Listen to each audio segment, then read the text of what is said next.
Bonjour à tous et à toutes. Aujourd'hui, une petite vidéo conseil de lecture. J'en avais faite il y a un peu plus d'un an, j'en avais fait quelques-unes, un peu plus même qu'un an, et j'en avais pas fait depuis, et j'avais promis d'en faire, donc j'essaie de tenir ma promesse. Aujourd'hui, je vais faire plusieurs vidéos d'ailleurs de lecture sur certains ouvrages, et aujourd'hui je reprends ces vidéos avec cet ouvrage que vous pouvez voir là actuellement, qui s'appelle donc Les Pirates Juifs des Caraïbes, d'Edward Kritzler. Donc j'en avais déjà parlé dans la vidéo que j'avais faite il y a à peu près un an et demi. C'était au mois de mars ou avril 2020, je crois. Quelque chose comme ça. Peut-être que je l'avais faite pendant le confinement, je ne me rappelle plus. Et cette fois, et j'en avais parlé, mais pas que. Mais cette fois-ci, je vais me concentrer que sur cet ouvrage. Donc, qui est sorti en anglais en 2012 et qui a été publié en français, qui a été traduit en français. Alors, je vais essayer de retrouver ça. Alors, je vais lire à travers mon écran, donc excusez-moi si c'est pas évident. Il a été donc publié en 2008 pardon, en anglais et en 2012 en français, voilà, je me suis trompé. Et donc c'est André Versailles, éditeur, qui l'a sorti. Ça s'appelle, voilà, c'est ça l'édition. Liber-éclat.net.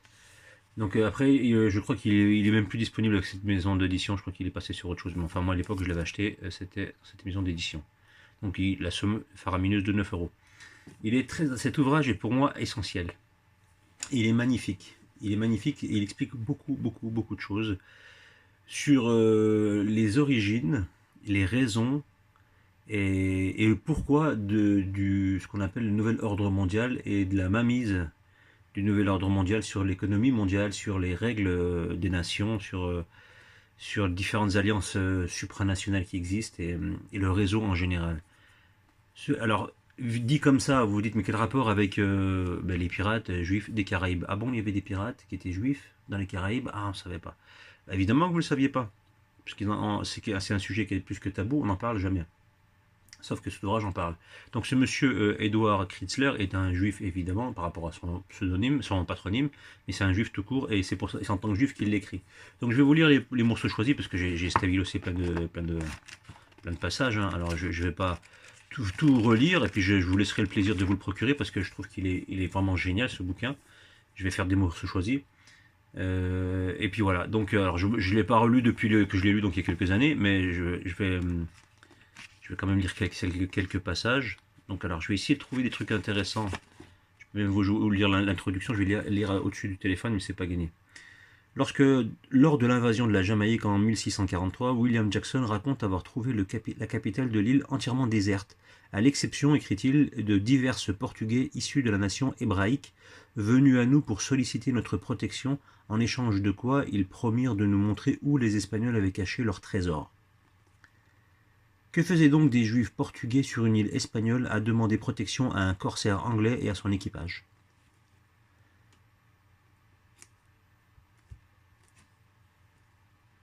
Avant la conquête de la Jamaïque par l'Angleterre en 1655, l'île avait en fait appartenu à la famille de Christophe Colomb, mieux que celle-ci avait offert asile aux Juifs persécutés par l'Inquisition.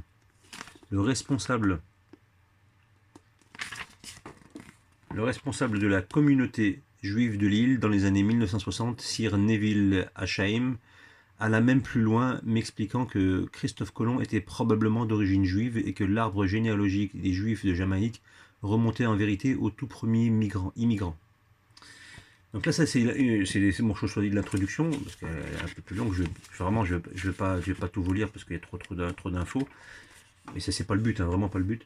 Donc vous vous dites, tiens, c'est bizarre, la conquête des Amériques, hein, parce que c'est le sujet, hein, la conquête des Amériques, quand les gens, les Européens, les Britanniques, les Français, les Espagnols sont partis, les Portugais aussi, sont partis à la découverte de l'Amérique en général, ils sont, pour certains, au bout d'un siècle après la vraie conquête, entre guillemets, sur certaines îles, elles étaient déjà habitées, et puis c'était pas c'était des Juifs, en fait, qui se faisaient passer, donc on les appelait les Portugais.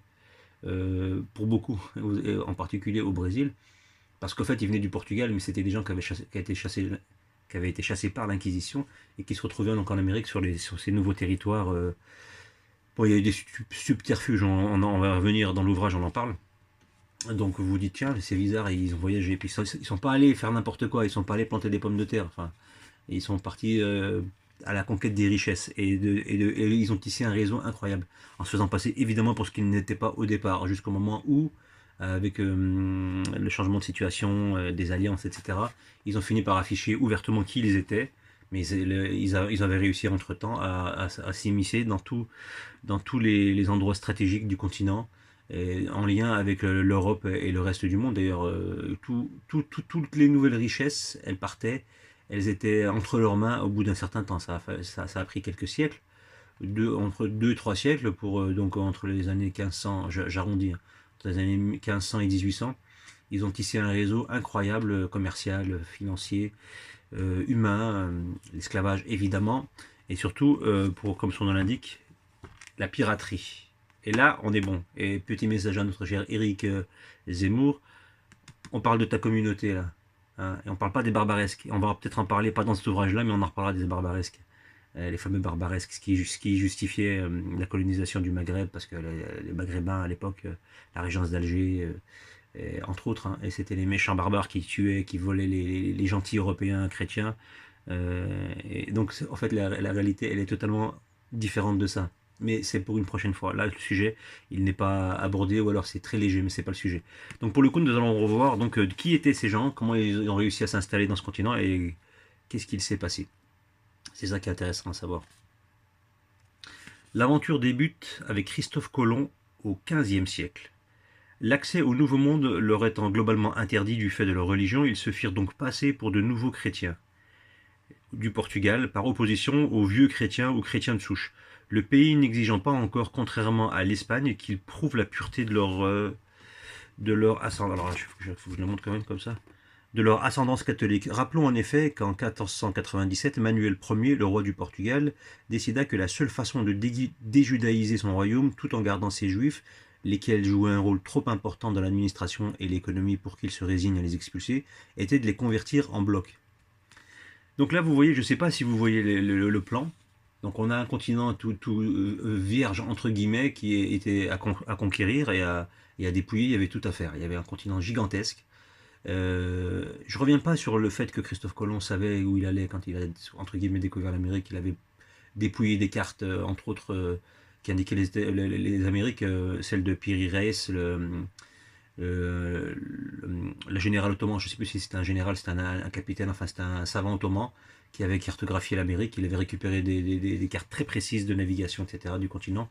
Donc elles sont arrivées entre les mains de Christophe Colomb, suite à la Reconquista, donc il y a eu beaucoup de choses qui étaient du domaine des marins arabes. Ça choque beaucoup de gens, mais à vrai dire, choquez-vous si ça vous choque, mais c'est l'histoire, c'est comme ça. Les Arabes avaient énormément de cartes, même si on a toujours fait passer les Arabes pour des... Quand je dis les Arabes, c'est les musulmans, évidemment.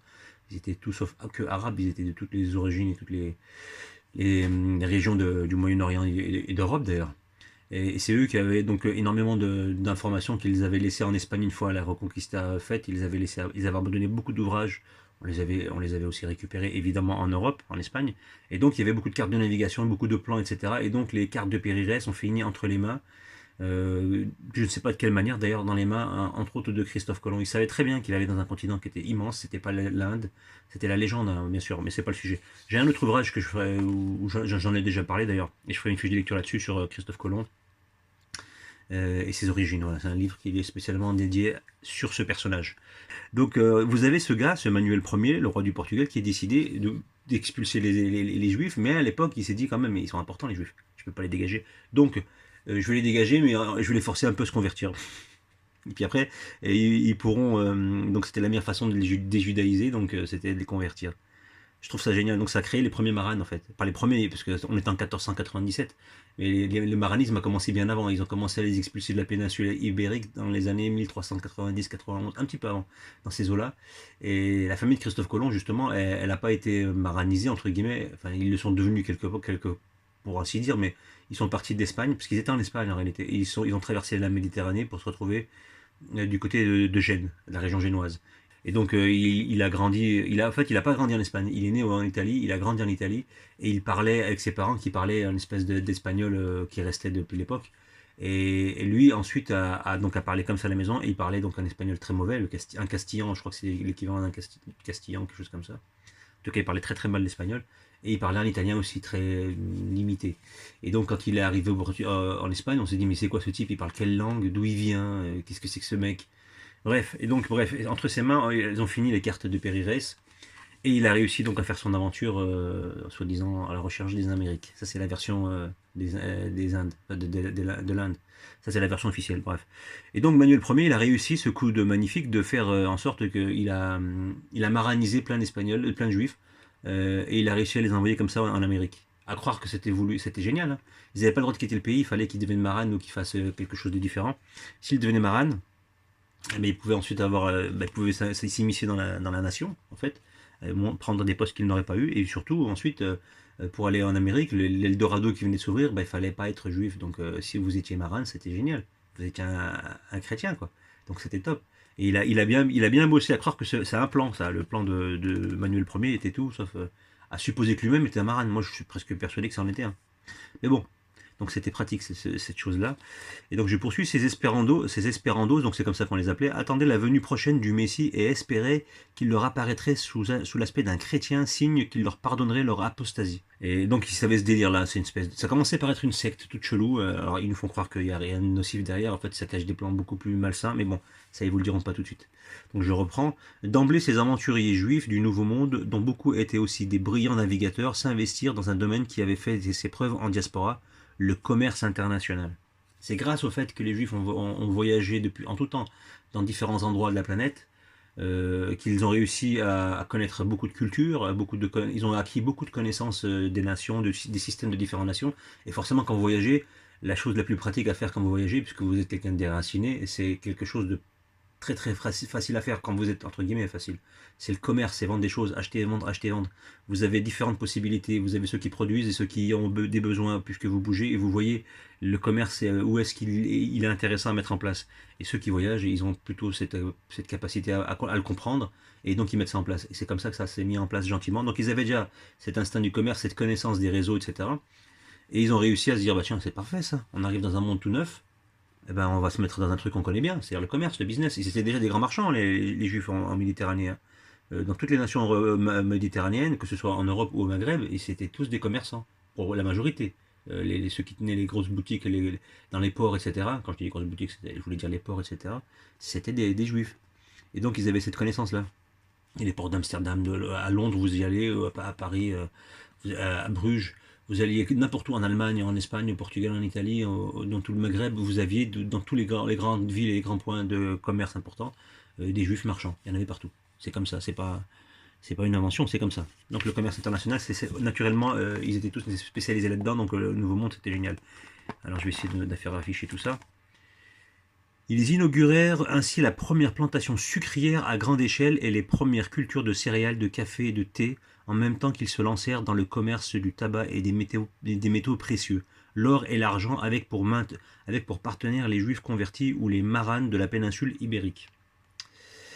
Donc je vais relire juste le début parce qu'en fait il manque un petit bout qui est intéressant. C'est aussi longtemps qu'ils prétendaient être chrétiens et livraient la marchandise à temps, nul ne les interrogeait trop sur leur croyance. Donc il fallait qu'ils continuent.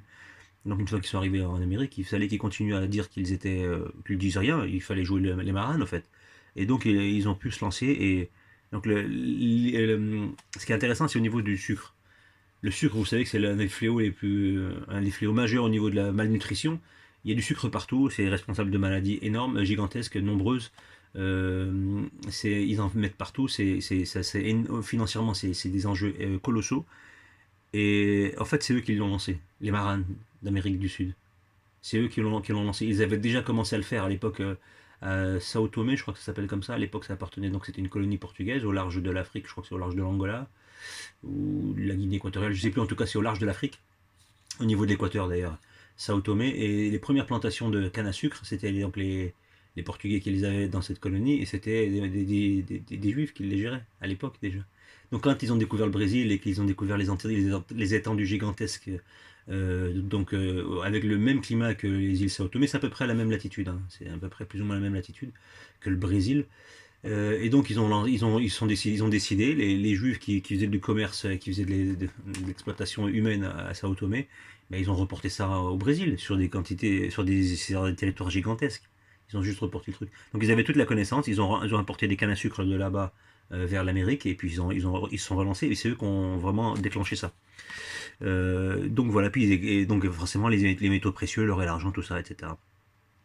Et ils travaillaient donc également avec des partenaires juifs donc convertis, ou des marins ibériques, voilà. Il y avait aussi des juifs donc qui étaient vraiment, ils disaient pas qui ils étaient, mais ils jouaient les faux chrétiens aussi. Il y a eu tout ça, il y a eu tout ce mélange de genres. Donc vraiment je synthétise. Là on a une info intéressante. Au Mexique comme au Pérou, où les juifs convertis contrôlaient le commerce de l'argent. Ça, le Mexique et au Pérou, c'était les mines d'or, les mines d'argent. C'était là où on a extrait des quantités gigantesques d'argent en Amérique, aux Amériques et en particulier au Mexique, mais surtout au Pérou. Au Pérou, qui était à l'époque, ça s'appelle le Pérou, ça s'appelait le Pérou, mais en fait maintenant ça correspondrait au Pérou actuel, à la Colombie et je crois qu'une partie de l'Équateur. Je crois que c'était tout ça. Et en particulier, ce qui est la mine d'argent qui a été le plus exploitée au monde jusqu'à un certain temps. Maintenant, je pense qu'on l'a dépassé, mais à l'époque, avec je vous raconte pas les moyens archaïques, c'est à 4000 mètres ou quelque chose comme ça. Ça s'appelle Potosi. Et il y en a eu des Indiens qui sont morts là-bas. Ils ont souffert le martyr. C'est des esclaves, ils sont morts comme des chiens dans des conditions inhumaines et ils ont exploité le maximum. C'était la mine la plus exploitée au monde. Ils en ont sorti des tonnes et des tonnes d'argent. Il y a aussi un peu d'or, mais c'était surtout de l'argent qu'ils ont sorti. Énormément d'argent. Donc la mine de Potosi. Si vous ne connaissez pas, renseignez-vous, vous allez voir, c'est assez monstrueux. Un des crimes de l'humanité, c'était si on peut considérer des crimes contre l'humanité qui ont été commis avant que le terme ne devienne la norme et qu'il existe, c'était entre autres, il n'y avait pas que là-bas, mais entre autres à Potosi. C'était pire que l'esclavage. Et il y en a eu des morts atroces à l'appel là-bas, malheureusement, mais ça compte pas, ça. C'est sélectif, évidemment, les crimes contre l'humanité, vous le savez tous. Je poursuis. N'étant pas en mesure d'assurer seule la défense d'une terre à eux, les Juifs s'entendirent donc avec les Pays-Bas et l'Angleterre pour s'emparer d'une nouvelle colonie. Une poignée de Juifs hollandais, commandés par Samuel Palache, un extraordinaire rabbin pirate, décida de prendre les choses en main. Je survole parce que il y a trop d'infos. C'est vraiment, il y a énormément d'infos. Donc vous voyez qu'il y avait des rabbins pirates. Il est connu, Samuel Palache, très connu. Donc il y a des alliances déjà à l'époque. Ils savaient très bien ce qu'ils faisaient les Pays-Bas. Donc les Pays-Bas, ce qui s'appelait anciennement les Provinces-Unies, ensuite c'est devenu les Pays-Bas. Après la guerre avec l'Espagne, qui était donc la force occupante qui dirigeait du moins les Pays-Bas. Donc ils s'entendaient avec les Pays-Bas et l'Angleterre pour s'emparer d'une nouvelle colonie. Et donc on va savoir. Donc je poursuis. Il s'en allait autrement à Amsterdam, la ville de Spinoza, le philosophe, celui qui était spécialisé dans... Il a critiqué le judaïsme, il était excommunié d'ailleurs. Il était dans les optiques, dans l'optique, dans les lentilles, etc. Très intéressant Spinoza. Il en allait autrement à Amsterdam, la ville de Spinoza, où depuis la proclamation des Provinces-Unies en 1581, les Juifs pouvaient trouver un refuge sûr et y jeter les fondements d'une communauté promise à devenir au XVIIe siècle l'un des bastions du judaïsme européen. C'était la Nouvelle Amsterdam, la Nouvelle Jérusalem à Amsterdam, c'est comme ça qu'on l'appelait. Entre autres, donc ils ont trouvé un refuge, c'était génial pour eux. Spinoza, qui était lui-même amaran, pas amaran, il a quitté l'Espagne pour il a été chassé d'Espagne en fait, sa famille, pour donc les Pays-Bas. La majorité des 50 et quelques familles qui formaient le noyau de la communauté juive d'Amsterdam à la fin du XVIe siècle étaient issues de l'élite commerçante juive de la péninsule ibérique. Voilà, nous y sommes. Donc ça vous donne déjà des idées de comment les nations, les villes se sont formées, quel rapport elles avaient avec les nouveaux juifs qui commençaient à développer, les pirates juifs, on va y arriver, mais comment ils développaient l'Amérique et les liens qu'ils ont eus. Alors, on poursuit. Le but de cette génération-là tenait en un mot, abattre l'Empire espagnol, si besoin, avec l'aide des armées hollandaises et anglaises. Tout ça à cause de la Reconquista. Puisqu'ils ont été chassés et on les a forcés à se convertir, les Espagnols, les Juifs ibériques, ils avaient ce but-là et qu'il fallait s'allier avec tout le monde pour combattre l'Espagne d'une manière ou d'une autre. Ça, c'était le prétexte pour ensuite mettre la main sur tout ce qui pouvait être enrichissant et ce qu'allait devenir l'Amérique. Parce qu'ils ont senti le filon, ils le savaient.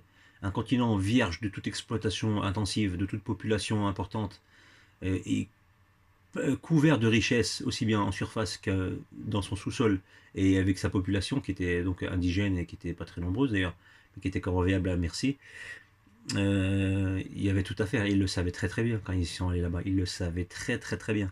Ils ont joué le jeu de la fameuse, vous savez, la légende, on cherchait les Amériques, Christophe Colomb comme par hasard qui était lui-même marin, donc est arrivé là-bas par hasard et que on a fait en sorte que les juifs puissent, alors qu'on leur avait interdit, aller dans ce continent avec ce genre de personnages comme Manuel Ier qui leur dit bah, convertissez-vous et il leur trouve une subterfuge comme ça, voilà, vous êtes tranquille et puis ils peuvent ensuite comme ça aller là où ils n'auraient pas dû aller et ils arrivent à prendre le monopole, c'est génial. C'est juste génial. Mais l'histoire humaine est comme ça en fait. Alors ça pour le coup ça concerne une communauté, mais dans tous les domaines où vous avez de la richesse, un pouvoir à prendre, on a toujours fait en sorte d'avoir des subterfuges de cette manière-là. Les dirigeants qui vous disent ah c'est une erreur, on ne savait pas, c'était un mauvais choix. En fait, tout est fait à dessein et il n'y a rien d'impromptu qui arrive par hasard, je veux dire. Alors que Christophe Colomb mettait les voiles pour le Nouveau Monde le 2 août 1492, une vaste politique de nettoyage, une vaste politique de nettoyage ethnique était en Europe à l'ordre du jour. Bon, je vais poursuivre en même temps, ça ne change pas grand-chose. Au même moment, en effet, plus de 100 000 juifs se virent expulsés d'Espagne par décret du roi. Ceux restés sur place ou qui choisirent de s'exiler au Portugal furent contraints de se convertir au catholicisme. Les esprits les plus audacieux, eux, s'embarquèrent pour le Nouveau Monde, ces aventuriers juifs hauts en couleur et souvent mal connus qu'il sera question dans ce livre. Et les juifs d'Espagne de l'âge d'or aux persécutions. Bon, après. Bon, alors pour info, ce personnage, cet écrivain qui est très intéressant dans ce qu'il écrit, il est quand même dans la victimisation, je vous le dis, hein, c'est mon point de vue, mais si vous le lisez, cet ouvrage, vous allez voir, il est toujours dans la victimisation. Alors, ils ont fait plein de choses, ils dénoncent plein de choses, ils dénoncent entre guillemets, ils révèlent des choses très intéressantes, et elles n'étaient pas cachées. Hein. Il fallait juste compiler les livres, les lire, toutes les informations, les écrits, etc., tous les témoignages, il fallait les recueillir et les synthétiser, les mettre dans un seul ouvrage. Ce qui n'avait pas vraiment été fait. Je parle concernant les juifs des Caraïbes, on parle des juifs, des pirates juifs des Caraïbes, et ce qu'ils ont fait dans le Nouveau Monde. C'était éparpillé dans différents ouvrages, etc. Et puis on gardait ça tranquillement loin de tout parce que c'était pratique, ça permettait de garder les légendes des méchants espagnols chrétiens conquistadors qui ont zigouillé tout le monde, ce qui est pas faux. Mais c'était pas les seuls et ils n'ont pas fait tout ça de leur propre chef. Ça faut bien comprendre. Il y a eu des incitations, il y a eu beaucoup de choses comme ça. Et donc voilà, et donc on est dans ce contexte-là. Donc cet ouvrage-là, il est intéressant dans ce sens-là, mais il est surtout, il faut bien comprendre que son auteur est aussi le parti pris, et c'est toujours, c'est pas vraiment de leur faute. S'il leur arrive des poisses, c'est qu'on leur en veut quand même, et c'est toujours des persécutions. Ils subissent des persécutions systématiquement, même s'ils s'enrichissent royalement et que quoi qu'il arrive, ils s'en sortent toujours bien. S'il y a un problème, s'il y a un petit souci, c'est parce que c'est des persécutions. Voilà, faut bien comprendre. Et il n'y a que eux qui les ont eu, ces persécutions. Évidemment, les autres populations, c'est jamais été le cas. Ils parlent quasiment pas des Morisques qui ont été zigouillés pareil, hein, ils ont été chassés, on les a obligés. Les Morisques, c'était les musulmans qui étaient là-bas en Espagne, et à la Reconquista, ils ont demandé à tout le monde de dégager, ou tu meurs, ou tu dégages, ou tu te convertis. Et il y a des gens qui sont convertis, les Morisques qui sont convertis, puis il y en a d'autres de toute façon, ils les ont chassés, hein. Ils les ont tués, mais plein. Bon bref, c'était la guerre, c'est ce que vous voulez. Je justifie rien, j'explique juste. Ça par contre, il en parle pas. C'est marrant. Et il explique pas non plus tous les juifs qui sont partis au Maghreb aussi. Ça, il explique pas. Mais bon, il n'en parle pas non plus de tous les juifs qui sont devenus ensuite pirates pour combattre l'Espagne au barbaresque. Ça, il n'en parle pas non plus. Il le survole vite fait. Et Samuel Palache, il a travaillé au barbaresque aussi, entre autres. Mais bon, voilà, Samuel Palache, le rabbin pirate. Un résumé rapide de ce que je disais. Donc là, c'est repris ici, mais je vais le lire rapidement. Les événements de 1391 furent ainsi à l'origine d'une nouvelle grande vague de conversion. L'histoire des Juifs d'Espagne s'en trouverait bouleversée. Tout au long du XVe siècle, le judaïsme espagnol se trouva ainsi scindé en deux groupes coexistant côte à côte. Les Juifs restés fidèles à leur foi, soumis à toutes sortes de discriminations. Statut de Valladolid édicté en 1412, de l'autre, quelques 100 000 convertis conversos. Jouissaient d'une situation inédite, les obstacles qui, théoriquement levés par leur conversion au catholicisme, accédèrent aux professions lettrées et parvinrent même, dans certains cas, à prendre le contrôle des conseils municipaux, influant à la cour aussi bien que dans la hiérarchie ecclésiastique. D'autres d'entre eux firent carrière dans l'armée et le clergé. Voilà à quoi ça a servi, entre autres, de faire des conversions pour les juifs. C'était pas une punition en fait, c'était pour mieux rentrer dans le corps de la nation espagnole, pour mieux l'infiltrer et pour mieux le contrôler. Et c'est ce qui a permis ensuite de faire une politique criminelle en Espagne, en Amérique. Et ils ont vidé l'Amérique de ses ressources, de sa population, de ses richesses. Ils se les sont pas partagés. Et c'est comme ça, avec cette conversion. Donc le maranisme, en fait, l'inquisition, quand on écoute bien, quand on réfléchit, on voit ça comme une punition contre les juifs, c'était donc de la persécution, etc. Le peuple que tout le monde déteste, etc. On les punit. Puis en réalité, quand vous regardez bien ce qui s'est passé, vous dites, mais ça leur a été très profitable en réalité. Plus que profitable. Ils ont eu accès à ce qu'ils n'auraient jamais dû avoir en temps normal, s'ils étaient restés juifs. Là, non seulement on leur a ouvert les portes de tout, mais en plus on les recroisait plus, on les retrouvait plus. Ils étaient fondus dans la masse. Mais eux, ils étaient fidèles à leur croyance, pardon, à leur croyance. Et vous n'étiez pas au courant. Et les chrétiens, eux, ils étaient fidèles à ce qu'ils étaient. On savait qu'ils étaient chrétiens, donc ils avaient un comportement classique, dans le commerce, etc. Eux, les maranes, non, ils étaient juifs cachés, donc ils avaient une fidélité qui n'était pas la même, et ils avaient leur intérêt communautaire. Mais vous ne le saviez pas. Eux se reconnaissaient entre eux, mais vous l'aviez dans l'os si vous businessiez avec eux. Vous finissiez par le savoir au bout d'un moment. Mais au début, vous aviez du mal et vous pouviez vous faire avoir facilement. C'est ce qui s'est passé dans le commerce. Et ils ont réussi à enfumer du monde comme ça pendant des siècles.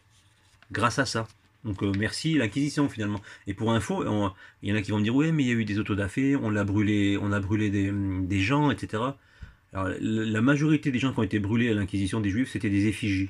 Des effigies, oui, c'est pas une blague. On a pris des effigies des gens et on les brûlait, c'était symbolique. Il y a eu des crémations vraies, des réelles, il y en a eu, mais c'était une minorité, très très peu de gens, quelques milliers de personnes en réalité. Sur des, soi-disant, on a cramé 500 000, 600 000, 1 million de personnes, on ne sait même pas, vous avez des chiffres, c'est incroyable. Sur tout le temps de l'Inquisition, on a brûlé beaucoup d'ouvrages, ça c'est vrai, effectivement. Les autodafés, il y en a eu beaucoup, on a coupé des passages, etc. On a brûlé des ouvrages, ça c'est pas un souci. Tout le monde l'a fait, hein. Tous les peuples l'ont fait à une certaine époque. Enfin, tous, j'exagère un petit peu, mais beaucoup de nations l'ont fait. Civilisées ou pas d'ailleurs, hein. Mais quand on va me dire ouais mais on a brûlé les juifs et tout, on en a brûlé très très peu, et pas que des juifs, on a brûlé aussi des chrétiens, des hérétiques, on a brûlé aussi des musulmans, on a brûlé plein de gens, et c'était pas que des juifs. C'est comme toujours, on a l'impression qu'il y a que eux qui ont souffert, or c'est totalement faux. Et ça, vous lisez quelques chroniques de cette époque-là sur l'acquisition, etc. Vous avez l'acquisition, elle a commencé en France, dans le sud de l'Europe, de la France. Les Cathares, ils se sont fait zigouiller comme il faut. Ils ont souffert également, hein. Pas que les Cathares d'ailleurs. Les Albigeois, je crois aussi. Enfin, on a fait plusieurs croisades, en fait, pas croisades. Ils ont eu des croisades d'ailleurs, je suis bête, mais bien sûr que si. Il y a eu des croisades pas contre les Cathares, je crois, en France, hein. Et après, ensuite, elle a dérivé donc en Espagne. Puis ensuite, ça a fait la grande inquisition parce que là, c'était contre les Juifs, donc là, il fallait en parler. Mais sinon, voilà, c'est toujours pareil. On occulte ce qui est gênant et on glorifie ce qui vous intéresse, mais en réalité, c'est un phénomène marginal. Mais bon, voilà. Et c'est amplifié. Il n'y a pas eu de crémation de gens, on n'a pas brûlé des milliers de gens, en fait. Alors, très peu, très très peu. C'était vraiment marginal, les crémations. Si on regarde le bénéfice-risque, l'Inquisition, elle a été plus bénéfique que mauvaise, en réalité. Vraiment, elle a été plus que bénéfique. Donc je lis ensuite, on en est là. En outre, la société espagnole de vieille souche chrétienne, hantée par cette subversion intestine et estimant que ces juifs convertis avaient usurpé des postes et des privilèges qui lui revenaient, se mit à éprouver une exaspération de plus en plus ouverte face à la fulgurante réussite de bon nombre d'entre eux. Voilà comment vous créez artificiellement de l'antisémitisme. Vous préférez vous donner des avantages à cette communauté au détriment des gens qui étaient légitimes à la base. Comment vous voulez que les choses se passent sereinement quand vous créez ça? Moi, je comprends que ça a été. Ils ont mis le feu aux poudres, ils savaient où ils allaient. Ils savaient où ils allaient. Et ils sont à peu près réussi. Ils ont réussi à peu près à la bon port. Parce que le projet, c'était pas aller dans 50 ans, c'était maintenant. C'était puis ce qui va arriver après. C'est le monde dans lequel on est actuellement. Il fallait pour le façonner, il fallait créer les conditions pour le façonner. Il fallait mettre ses pions là où il fallait les mettre. Il fallait contrôler les leviers du pouvoir économique, énergétique, humain, militaire, géographique. Et c'est ce qu'ils ont réussi à faire. Ça a pris des siècles, mais c'est ce qu'ils ont réussi à faire. Ainsi naquit dans les dernières décennies du XVe siècle la Sainte Inquisition, d'abord instituée en Castille en 1478, avant de fonctionner sous l'autorité royale à partir de 1480. Encouragée par l'animosité populaire à l'égard des conversos, la reine Isabelle, qui monta sur le trône de Castille en 1474, se jura de chasser tous les hérétiques de son royaume une fois achevée la reconquista de l'Espagne sur les morts. Donc voilà comment ça se passe. Et c'est génial, parce qu'une fois que c'est arrivé donc en 1492 avec le décret d'Alhambra, bon, il restait pas grand-chose quand ils ont récupéré, quand l'Espagne est tombée en 1492, le califat musulman est tombé en 1492, il restait que Grenade, au fait, hein. Grenade et ses alentours, c'est tout. Je sais même plus si Cordoue, peut-être elle est encore, parce que c'est pas très loin, Grenade et Cordoue, c'est à peu près, je sais pas, 150, 200 km, peut-être qu'il restait que ça. Ou je pense qu'il restait que Grenade.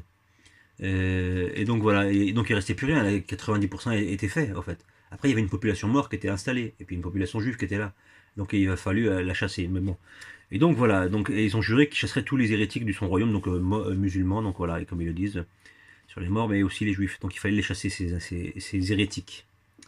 Donc ça c'était prévu. En 1482, c'est à son confesseur, Thomas Torquemada, que la reine confia la tâche de pourchasser les nouveaux chrétiens. Au cours des 18 ans que dura son règne, le moine dominicain condamna personnellement 9000 juifs à être brûlés vifs. On lui doit aussi d'avoir fait exhumer les dépouilles de 7000 conversos convaincus d'hérésie, dont les restes furent également brûlés. Donc vous voyez, on a chargé des gens de faire le sale boulot. Donc voilà, les chrétiens méchants qui brûlent les gens, voilà, ok, pas de problème. Alors il y a les chiffres, ils sont tous à remettre en question. Tous les chiffres qu'ils annoncent sur les gens qui ont été torturés, tués, brûlés, etc. Tous les chiffres sont à remettre en question. Il y a beaucoup de chiffres à remettre en question, mais là, surtout ceux-là, clairement. Après, je vous laisse faire vos recherches pour ceux qui sont sceptiques. Moi, je les ai pas faites, mais ça m'intéresse même pas de les faire. Mais je remettrai tout systématiquement en question leurs paroles sur les chiffres tout le temps. C'est ce qu'on devrait faire maintenant, mais on devrait toujours le faire. Et ce Torquemada, bah, c'est un maran. C'est génial, c'est génial. On en reparlera plus tard. Je poursuis. Au moment même où la flottille de Christophe Colomb quittait l'Espagne, les rois catholiques édictèrent un décret d'expulsion dûment motivé contre les Juifs. Le seul moyen efficace pour mettre fin à ces maux, précisait l'édit, consiste dans la rupture définitive de toute relation entre Juifs et chrétiens, et cela ne peut être atteint que par leur expulsion de notre royaume. Voilà. Vous avez compris, il fallait les dégager, on a trouvé un prétexte pour les dégager, avec Christophe Colomb, évidemment, qui est lui-même amaran. Je trouve ça génial. On poursuit. D'autres encore s'établirent partout où ils en avaient le droit, et même là où ils ne l'avaient pas, souvent déguisés en nouveaux chrétiens portugais. Donc il y avait ceux qui ont réussi à se convertir et à se barrer, puis il y avait d'autres qui n'étaient même pas convertis, rien du tout, et qui se barraient quand même et qui prenaient des libertés. Et ils se déguisaient comme ceux qui étaient convertis. Ils faisaient semblant, mais ils ne l'étaient pas. Vous avez plein de niveaux de maranisme à un niveau incroyable. C'était que des qui, et tout le monde est déguisé en fait. Tout le monde est déguisé, mais entre eux ils se reconnaissaient, c'était génial, parce qu'ils avaient des petits mots, ils pouvaient parler parfois l'hébreu, certains entre eux, et quand ils se posaient des questions, ils s'écoutaient parler, puis après il y en a un qui dit ouais j'ai vécu dans telle région, puis ils savaient qu'il était de telle région, Portugal, en Espagne, ah tu devais être comme moi, pourquoi t'as bougé? Eh ben forcément t'es maran. Et ils se reconnaissaient entre eux, et puis ils le disaient pas, ils allaient à la messe, etc. Bon ça c'est plus tard dans le livre, je vais pas tout vous lire, sincèrement c'est trop long, je vous conseille vraiment de lire. Là je continue, parce que j'ai pas envie de faire une vidéo qui va durer 300 ans non plus, l'intérêt c'est quand même de survoler rapidement. D'autres encore donc s'établir, tel fut justement le cas des Juifs expulsés d'Espagne qui choisirent alors de s'exiler aux Indes occidentales, marquant ainsi le début de l'une des expériences les plus originales que le monde ait jamais connues. Et encore, quand il dit ça, il est gentil.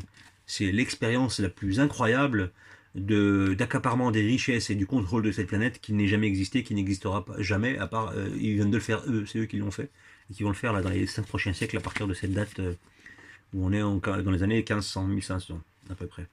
1550, 1600, pas loin.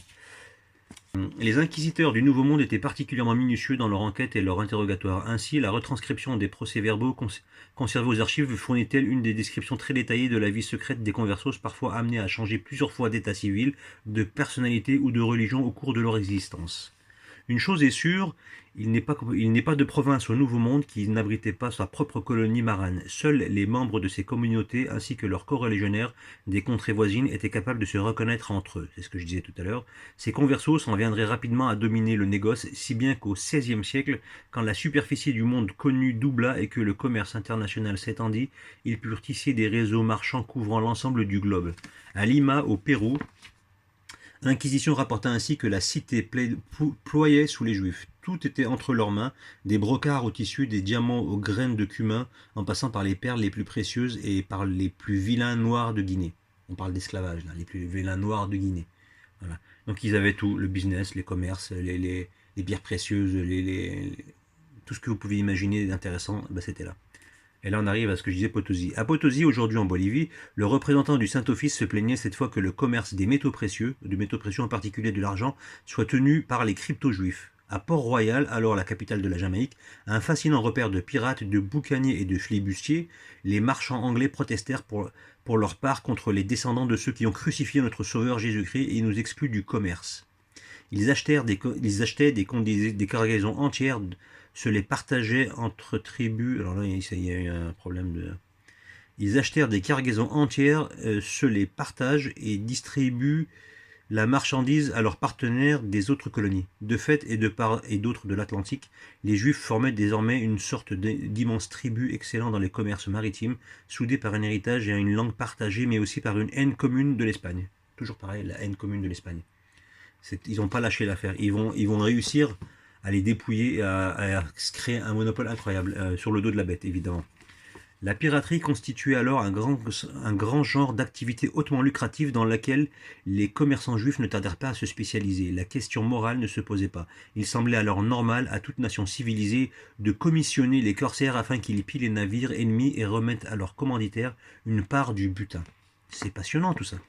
Les pirates juifs, eux, n'y étaient pas toujours officiellement autorisés, mais qu'à cela ne tienne, à lire la correspondance codée qu'ils entretenaient avec leurs partenaires, on s'aperçoit qu'ils étaient mieux renseignés que quiconque, capables de savoir quel bateau naviguerait, où et quand, en quoi consistait sa cargaison, quelle était sa route et sa destination, sans oublier les biens que le capitaine dissimulait dans sa cabine.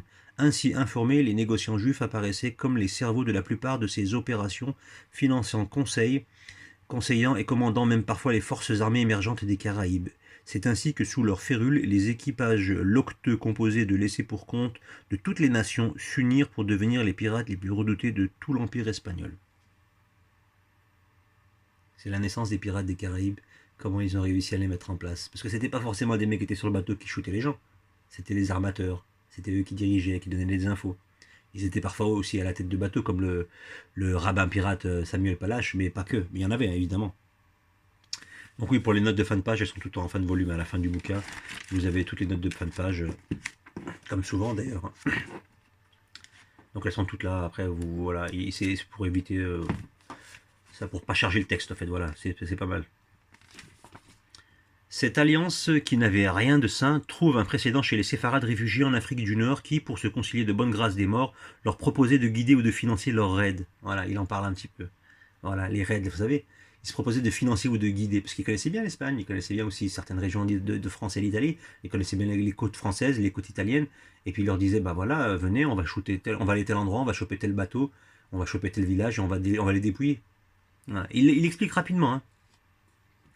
Je vais peut-être lire ce qui est marqué en dessous. Dans la correspondance entre la couronne d'Espagne et le roi d'Angleterre, Henri VII, le second du pirate Barberousse, un dénommé Sinan, est ainsi décrit comme un grand juif pirate.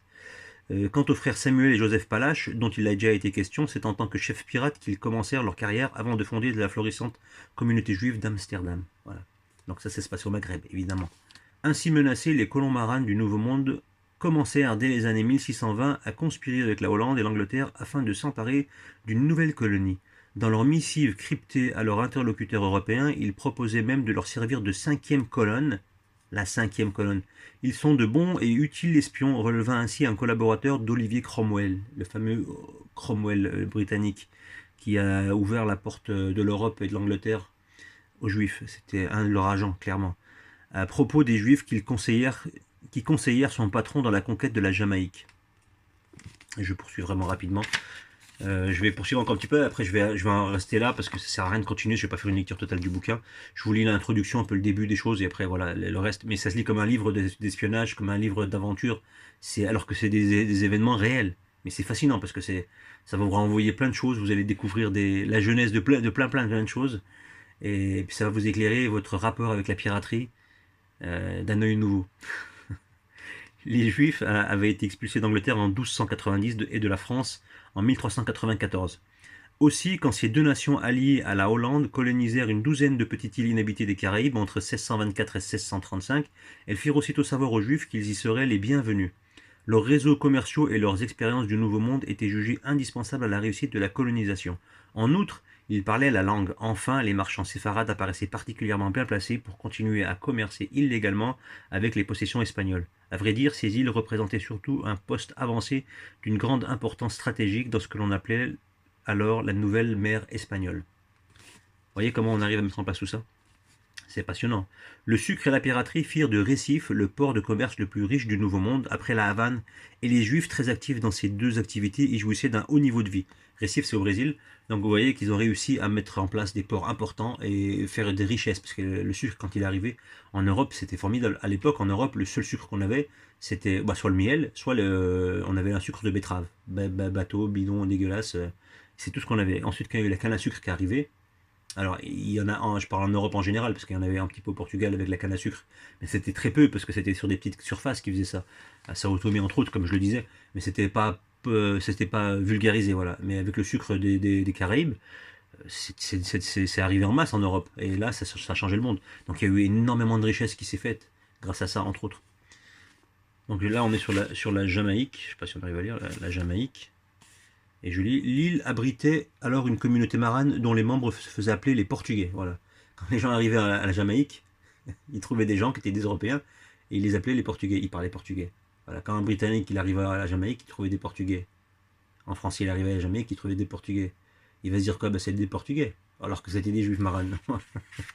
Voilà, des Portugais. Donc quand vous entendez quelqu'un qui a un nom portugais, qui vit en Amérique du Sud, souvent c'est un marane ou un descendant de marane, quoi.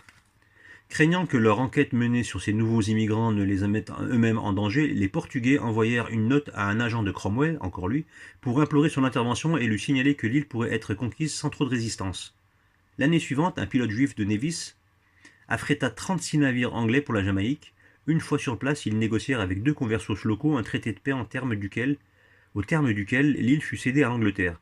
Le même traité stipulait le départ des conquistadors espagnols et invitait les juifs portugais à demeurer sur l'île à visage découvert. Moi j'aime bien mettre des petites notes, faire la guerre aux autres. Donc ils sont allés. Ça me rappelle les juifs quand ils voulaient se libérer des Wisigoths et de leurs méfaits pendant tout le temps qu'ils étaient sur la péninsule ibérique. Et ils ont facilité la conquête arabe aux musulmans, donc en leur disant les points intéressants à aborder pour défaire les Wisigoths chez eux. Et donc ils ont comment on appelle ça, puisqu'ils étaient en Espagne, ils connaissaient la région, etc. Mais ils avaient besoin, ils étaient très contents que les musulmans aient conquis la péninsule ibérique à l'époque. Donc ils ont facilité leur conquête, ils leur ont donné des informations, ils ont joué avec la même chose. Et quelques siècles plus tard, bah, ça se fait là. Donc on prend l'ennemi, on s'allie avec le plus fort qui pourra vous apporter un intérêt quelconque. Voilà. Et ben, c'était le principe du maranisme, de la crapulerie, de faire tout ça dans le dos, comme toujours. Et voilà. Et ils s'en sortent toujours avec une grosse part du gâteau en plus. En plus, c'est ça qui est fort. Ils font faire le boulot aux autres et eux ils s'en sortent avec la plus grosse part d'ailleurs souvent. Les nouvelles circulant vite, les Juifs venant des 4 coins du Nouveau Monde abandonnèrent aussitôt leur prison marane pour affluer vers la Jamaïque. La communauté compta bientôt des armateurs juifs arrivés du Mexique et du Brésil, des commerçants du Pérou et de la Colombie, ainsi que des capitaines et des pirates de Nevis et de la Barbade. Pris ensemble, ils cumulaient une connaissance du Nouveau Monde inégalée ailleurs. C'est intéressant. C'est très intéressant. La Jamaïque, vous voyez, c'est une terre avec... vous pensez que c'est des esclaves. C'est une terre où il y a eu énormément d'esclavage. Mais c'est surtout une terre marane. Une vraie terre marane. Alors, je vais poursuivre juste là. Dans les années 1660, la Jamaïque faisait figure de principal havre de paix pour les Juifs du Nouveau Monde. Du fait du butin qui s'y accumulait de ses synagogues et de ses marchands et de ses riches armateurs, Port-Royal passa ainsi, dans les années 1660, pour la cache au trésor des Indes occidentales. Vous imaginez le pognon qu'il y avait là-bas? Toujours entre la même communauté, dans les mains de la même communauté. Mais les pauvres, ils étaient persécutés. Ils n'ont pas eu de chance, mais tout le monde les détestait. À ce point-là, vous voyez, on les détestait tellement. En l'espace de 15 ans, les incursions successives des boucaniers jamaïcains contre la flotte espagnole, organisées et financées par les marchands juifs de Port-Royal, finirent par briser l'échine de l'Empire. Voilà, c'est des résumés, c'est vraiment des petites phrases. Moi, je vais pas lire tout le temps. Ensuite, on arrive au premier chapitre qui s'intitule Christophe Colomb et le peuple élu de Jamaïque. Donc, je vais en rester là pour le coup. Je verrai si j'en parle peut-être un peu plus longuement sur certaines choses, mais moi, je vous conseille de vous procurer cet ouvrage parce que, comme je le disais, il est passionnant, il est excellent. Il y a énormément d'infos qui ne sont pas du tout connues des gens. Ah, vraiment pas du tout. Et vous comprendrez vraiment comment se tisse la toile de ce monde, et vous allez les comprendre un peu mieux, beaucoup mieux. Je vais lire la quatrième de couverture parce que c'est toujours intéressant.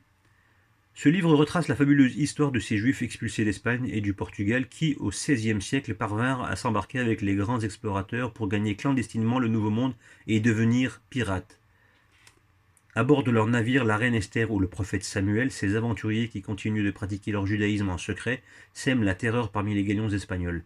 Continuellement persécuté, il trouve finalement refuge en Jamaïque où Christophe Colomb et sa famille offrent asile aux Juifs poursuivis par l'Inquisition. Entre chasse au trésor, conquête des Amériques et récits d'espionnage, on découvrira dans ces pages une foule de personnages hauts en couleur, comme l'extraordinaire rabbin pirate Samuel Palache, qui monte encore à l'abordage à 60 ans passés et fonde la première communauté juive d'Amsterdam, ou les frères Moïse et Abraham Cohen Henriquez, deux corsaires partis à la recherche de la mythique mine d'or de Colomb. On y croise aussi la flamboyante figure d'Antonio Abraham Carjaval, l'agent secret de Cromwell, ou encore Sinan, commandant de la flotte de Barberousse et ennemi juré de Charles Quint. Voilà, je pense que voilà, je vais parler plus loin parce qu'il est passionnant. Vous n'allez pas vous ennuyer et je pense qu'il est encore vraiment facilement disponible. Ouais, alors je vais peut-être faire peut-être les chapitres pour vous dire un peu de quoi il en retourne. Je sais pas si les chapitres sont là, peut-être, je ne me rappelle plus. On va regarder s'il y a ça à la fin. Table des matières, non? Ah, ici la table des matières. Alors, parce que c'est toujours intéressant de regarder la table des matières. Donc les Juifs d'Espagne à l'âge d'or aux persécutions, la pureté du sang, des bûchers de l'Inquisition à l'expulsion de 1992. Donc ça reprend vraiment historiquement tout le processus. Les colonies marines du Nouveau Monde, Zour, Israël, le rocher d'Israël au Brésil, la Jamaïque, repère de boucaniers et de marchands juifs. Ensuite on parle de Christophe Colomb et le peuple de la Jamaïque. Donc ça c'est ce qu'on a vu l'introduction. Et donc là ensuite voilà, Christophe Colomb est le dernier espoir des Juifs d'Espagne, naufragé en Jamaïque quand l'explorateur mange à la lune des Indiens. La Jamaïque, le havre de paix pour les Juifs. C'est vraiment super intéressant. Les aventures juives du Nouveau Monde. Vasco de Gama et Gaspard, le pilote juif. Le grand érudit Amerigo Vespucci. Vous connaissez tous Amerigo Vespucci, n'est-ce pas? C'est lui qui a donné son nom à l'Amérique et au Venezuela. À l'Amérique pour Amerigo et Vespucci pour le Venezuela, parce que c'est soi-disant sur les côtes vénézuéliennes qu'il aurait posé pied. Voilà. C'est selon la légende bien comprise, évidemment. Fernando de Noronha, pionnier du capitalisme. C'est un marin, évidemment. Cabrillo, je crois qu'on dit, le rêveur californien, un hérétique infiltré parmi les conquistadors, l'audacieuse Francisca Ordaz, même la femme et les filles du trésorier royal. Des navires remplis d'hébreux. Les hérétiques utiles du roi d'Espagne. Pourquoi expédier des Portugais aux Caraïbes? Sauver la Jamaïque à tout prix. Ensuite, bon, ici, je ne vais pas vous lire tout. Ensuite, Samuel Palache, on parle de Samuel Palache. Amsterdam, la Nouvelle-Jérusalem.